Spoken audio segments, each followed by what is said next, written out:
Today, I'm gonna take you to a place that is the 8th wonder of the world.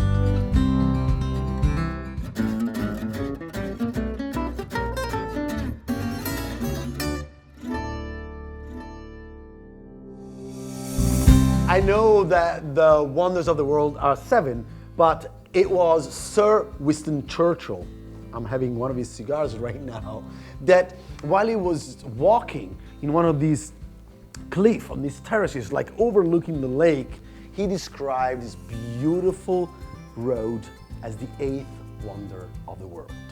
So we are on the northern west shores of the Lake Garda, on the Brescia side, what it's called the Riviera, in the Valtenesi region. Here you will see phenomenal landscape with olive trees, but also like divine, geometrically designed vineyards. Taking a walk with you on this side of the Lake Garda with the lovely bubbly Garda dock, you have to imagine some of the prettiest hamlets of Italy, like Sirmione, Desenzano, Salò.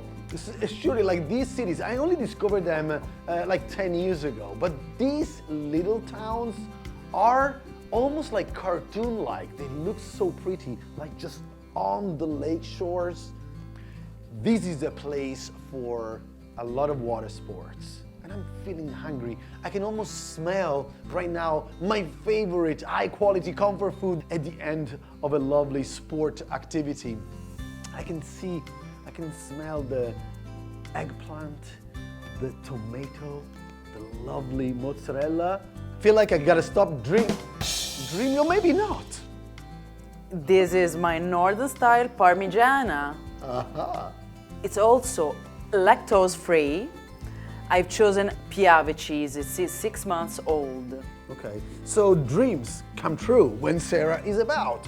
So Parmigiana, as I said, eggplant, tomato, cheese, eggplant, tomato, cheese. Yes, I did not put mozzarella, so I called it northern style Parmigiana. Uh-huh. You know, no matter what you want to call this right now, I just want to dig into this Parmigiana. So can we wrap this up? Are we over? Can I just go for it? Please, please, pretty please. And for more tricks, tips, and love, subscribe our channel, follow our social media, and drink some good wines. Capito? Capito? Arrivederci.